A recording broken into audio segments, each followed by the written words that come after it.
Inside the world's toughest train. The epic Trans-Siberian journey. The world's toughest train is the Trans-Siberian Railway.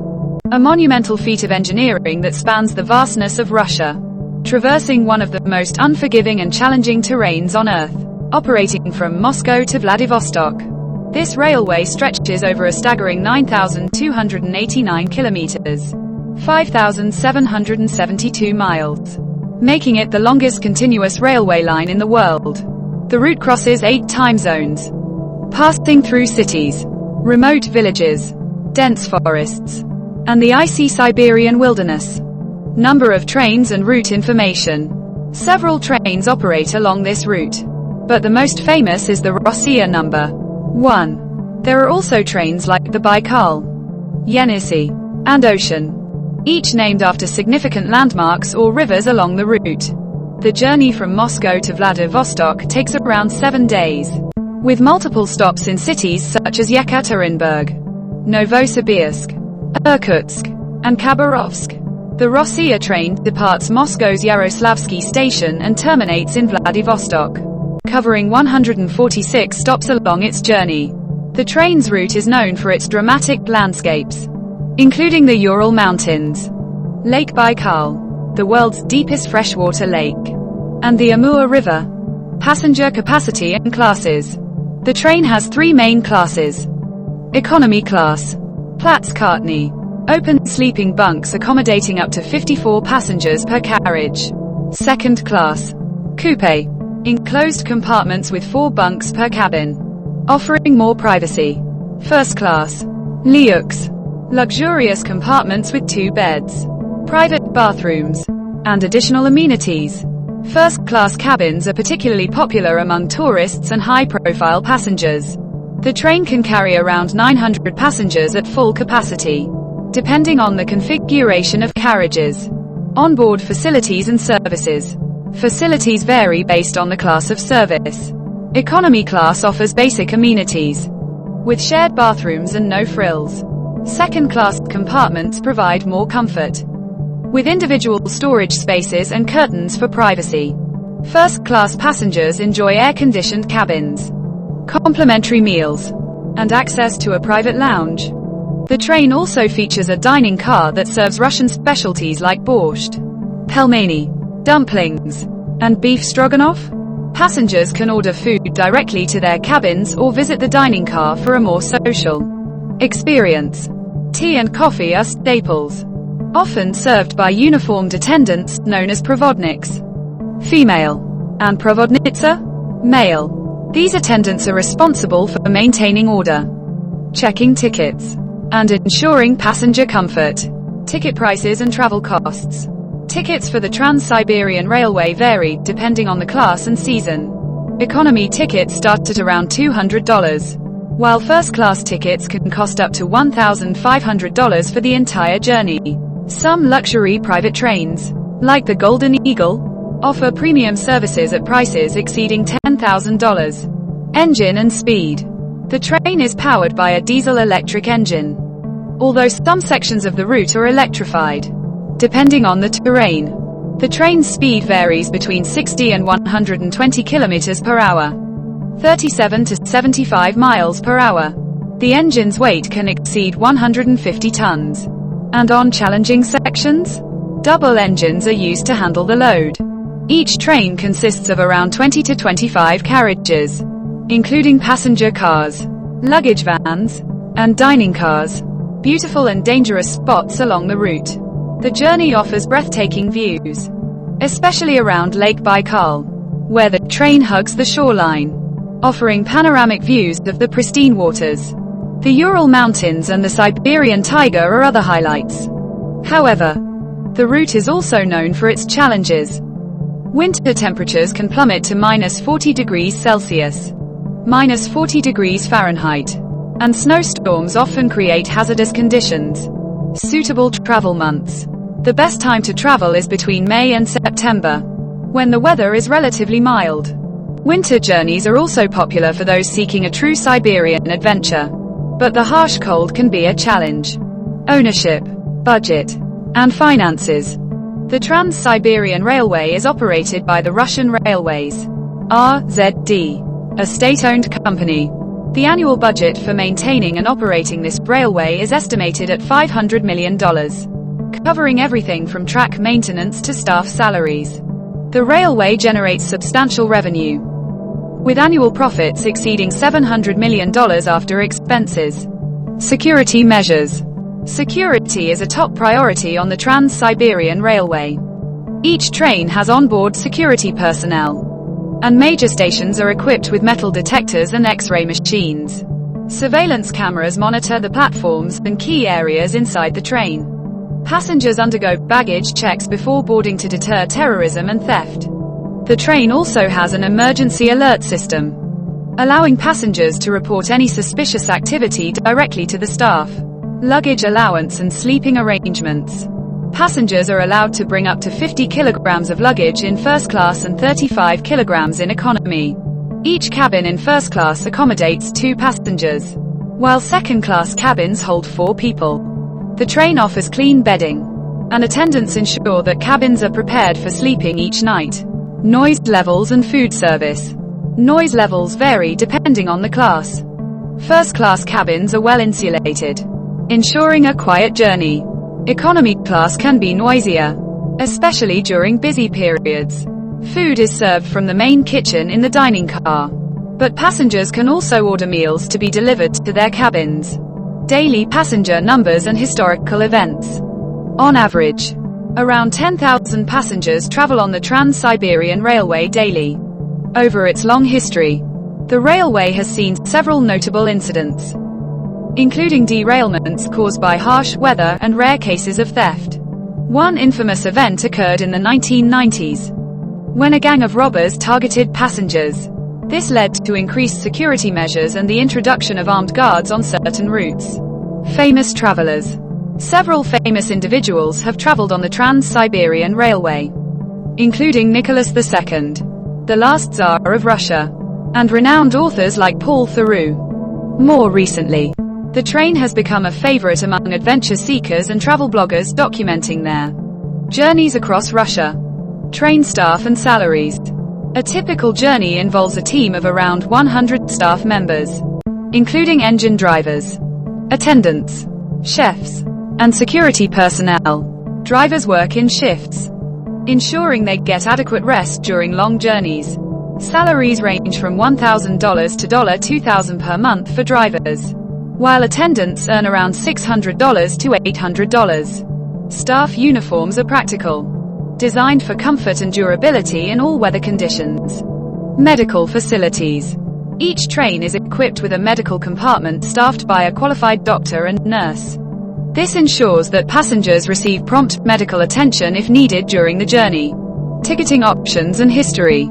Tickets can be purchased for a single journey or as part of a package tour. The Trans-Siberian Railway began operations in 1904, following years of construction that began in 1891 under the direction of Tsar Alexander III. The project was a monumental undertaking, requiring the construction of bridges, tunnels, and tracks through some of the most challenging landscapes in the world. The Tsars and their lavish train travel. The Romanov dynasty ruled Russia for over 300 years, with 18 Tsars ascending the throne from 1613 until the fall of the monarchy in 1917. While not all Tsars had access to rail travel, since trains were only introduced in Russia in the mid-19th century, those who ruled after its invention made extensive use of this mode of transportation.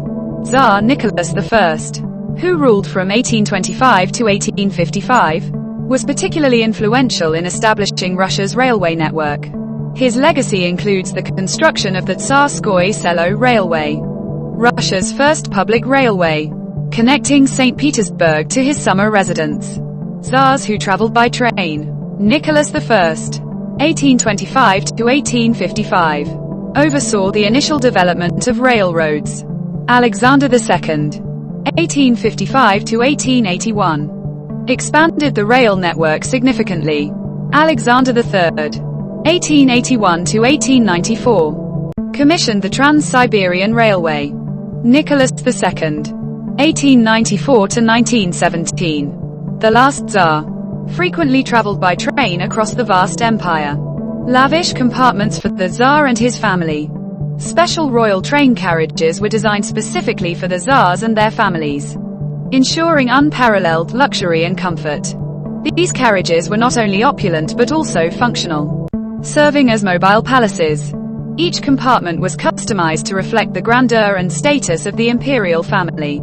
The train was essentially a self-contained palace on wheels, equipped with everything needed for a long journey across Russia's vast expanses.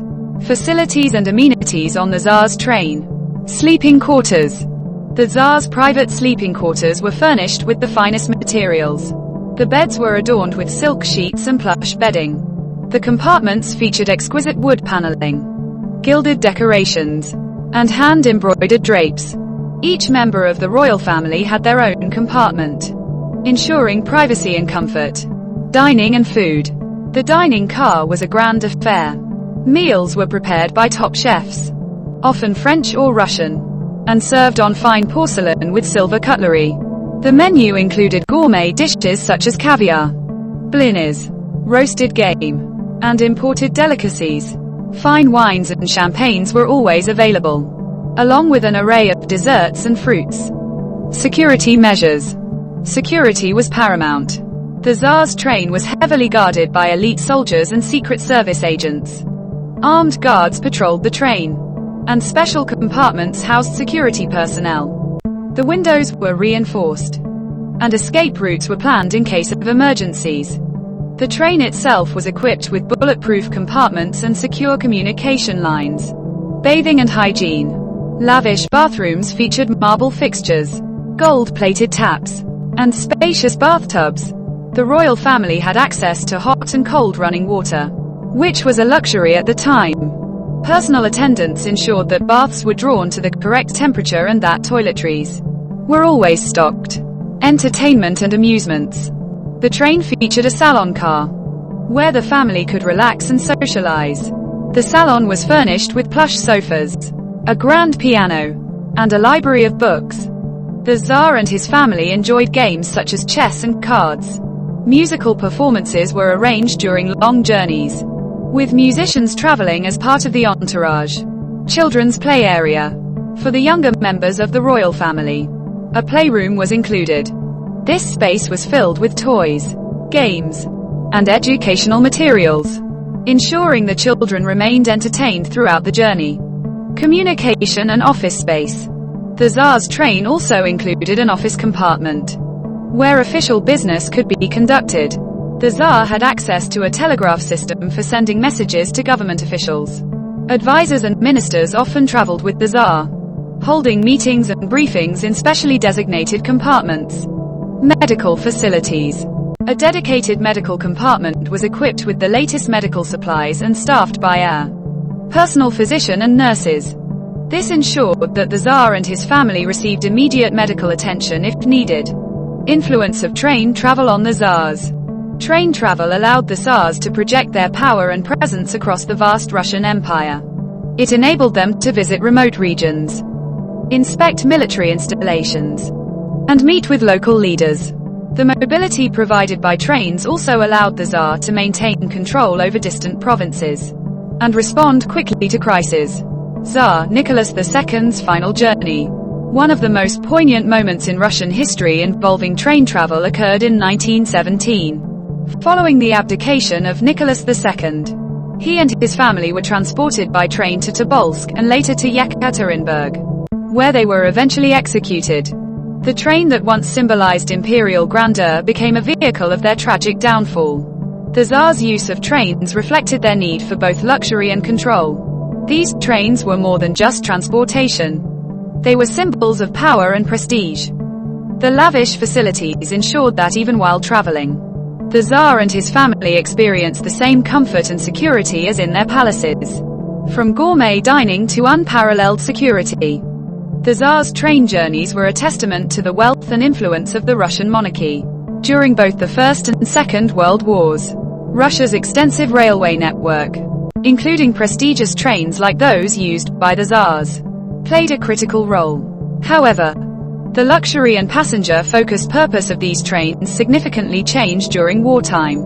The once opulent trains became part of a broader military effort, serving strategic needs such as troop transport, logistical support, and even acting as mobile command centers. First World War, 1914 to 1918. In the First World War, the Russian Empire's rail system, including portions of the Trans-Siberian Railway, was heavily militarized. Though trains had primarily served passengers before the war, they were now requisitioned for transporting troops, supplies, and equipment to the front lines. Military use of trains. Troop transport. Trains were essential for moving large numbers of soldiers quickly across the vast Russian landscape, especially to the Eastern Front. Medical evacuation. Special medical trains were fitted with hospital facilities to treat and transport wounded soldiers. Supply lines. The railways were crucial in delivering ammunition, food, and other supplies. Security and attacks. While there is little evidence of specific attacks targeting the Tsar's train itself during the First World War, railway lines were frequent targets. Sabotage by enemy forces and internal revolutionaries became a major concern. Bridges and tracks were often bombed or destroyed to disrupt troop movements. Impact of the Russian Revolution. In 1917, amid the chaos of the war and the Bolshevik Revolution, the luxury trains of the imperial family were effectively decommissioned. The Tsar's private train was used to transport the royal family to their place of exile after Nicholas II's abdication. Second World War, 1939 to 1945. By the Second World War, the Soviet Union, under Joseph Stalin, had repurposed the entire rail network for military use. Trains, including those that once served the aristocracy, were adapted for the war effort. Military purposes. Armored trains. The Soviets developed armored trains equipped with heavy artillery, machine guns, and anti-aircraft defenses. These trains provided mobile firepower and were used for both offensive and defensive operations. Command centers. High-ranking military officials, including Stalin himself, used specially designed trains as mobile command posts. These trains were heavily fortified and equipped with communication systems. Evacuation and refugee transport. Trains were also used to evacuate civilians from cities under threat of German invasion. Attacks and sabotage. Enemy attacks. The German Luftwaffe frequently targeted Soviet railways, including trains, to disrupt supply lines and troop movements. Bridges, rail yards, and tracks were bombed extensively. Partisan sabotage. Soviet partisans often sabotaged German-controlled railway lines by derailing trains and destroying tracks. Losses. Many trains were destroyed in these attacks, resulting in significant loss of life and equipment. The exact losses incurred by any specific train, including those once used by the Tsars, are not well documented, but railway infrastructure suffered heavily throughout the war. Notable incidents. Operation Barbarossa, 1941. During the German invasion of the Soviet Union, railway lines were among the first targets. The Soviets employed a scorched earth policy, destroying their own rail infrastructure to prevent its use by advancing German forces. Siege of Leningrad, 1941 to 1944. Trains were used to transport supplies and evacuate civilians during the prolonged siege. The Road of Life, across frozen Lake Ladoga, became a critical lifeline for the besieged city. Post-war use and restoration. After the Second World War, much of the railway infrastructure had to be rebuilt. Luxury trains for passengers, including routes once used by the Tsars, were gradually restored. However, the era of imperial luxury trains had ended with the fall of the monarchy. The Soviet government focused on practical and efficient train services rather than opulence. Today, certain luxury trains like the Golden Eagle Trans-Siberian Express offer tourists a glimpse into the grandeur of the past. But they are modern recreations rather than direct continuations of the Tsar's original trains.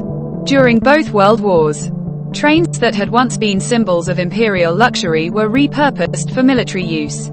They played a vital role in transporting troops, supplies, and civilians, while these trains were not specifically targeted for their past association with the Tsars. The railway network as a whole faced significant attacks and sabotage. The legacy of these trains lives on, not in their wartime service, but in their historical importance and the modern luxury trains that continue to evoke the grandeur of a bygone era.